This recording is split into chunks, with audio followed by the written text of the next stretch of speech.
নমস্কার দর্শক বন্ধু, আরবি ভ্লগ অ্যান্ড রেসিপি চ্যানেলে আপনাদের সবাইকে স্বাগত। তো এতদিন আমি আমার নিজের ভয়েস দিতে পারিনি, কারণ হচ্ছে আমার ঠান্ডা লেগেছিলো খুবই, আর একটু গলার প্রবলেমও ছিল, সেই জন্য আমি আমার নিজের ভয়েসটা দিতে পারিনি। তো যাই হোক, আজকে রান্না করব পুঁটি মাছ দিয়ে তেঁতুলের টক। তো সেটাই রান্না করব, সেটাই তোমাদের সঙ্গে শেয়ার করব। তো এই যে নিয়ে এসে বাজার থেকে পুঁটি মাছ, নদীর এখানে 200 মতো পুঁটি মাছ নিয়েছে। আর এখন মাছগুলোকে আমি বেছে নিচ্ছি। যেহেতু মাছগুলো ছোটো সাইজে, সেজন্য পেটটাকে টিপে নিচ্ছে। এই যে এইভাবে সব মাছগুলো এইভাবে পেটটাকে টিপে নেব, আর টিপে নেওয়ার পরে ঘষে নেব। আর এই যে টিপে নিচ্ছি, আর এই যে টেপা হয়ে গেছে, মাছগুলো বেছে নেওয়া হয়ে গেছে। আর এরপরে আমি তেঁতুল, এই যে বাজার থেকে নিয়ে আসছে তেঁতুল 100 মতো, এই তেঁতুলটা আমি দেখালাম তোমাদেরকে। আর এখন মাছগুলো আমি ঘষে নেব, ঘষে ভালো করে পরিষ্কার করে নেব।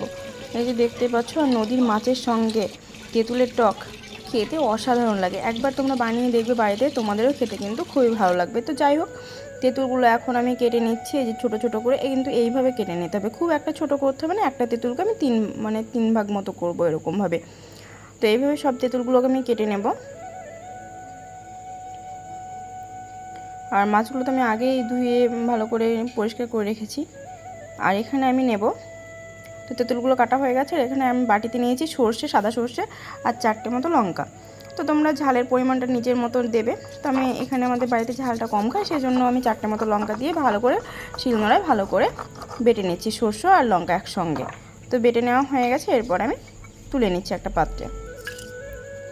তো এরপরে আমি তেঁতুলটাকে ভালো করে ধুয়ে নিচ্ছি।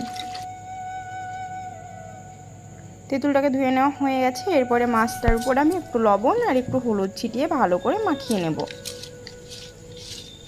আমি জানি না তোমরা কেমন করে রান্না করো, তো আমি আমার মতোই রান্নাটা করলাম।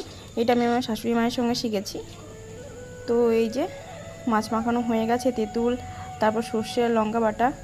তো এখানে কড়াই গরম হয়ে গেছে, কড়াইটা বসিয়ে দিয়েছিলাম।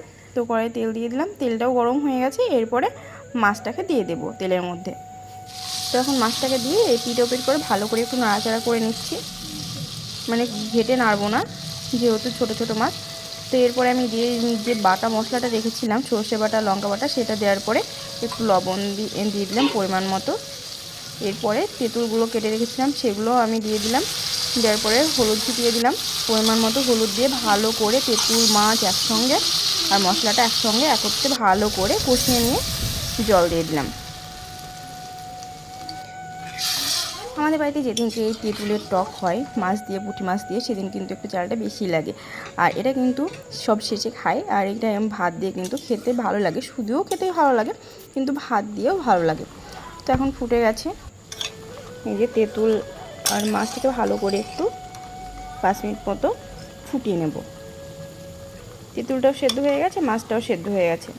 পুঁটি মাছ দিয়ে তেঁতুলের টক, এই রেসিপিটা তোমাদের কেমন লাগলো অবশ্যই কিন্তু আমাকে জানাবে কমেন্ট বক্সে।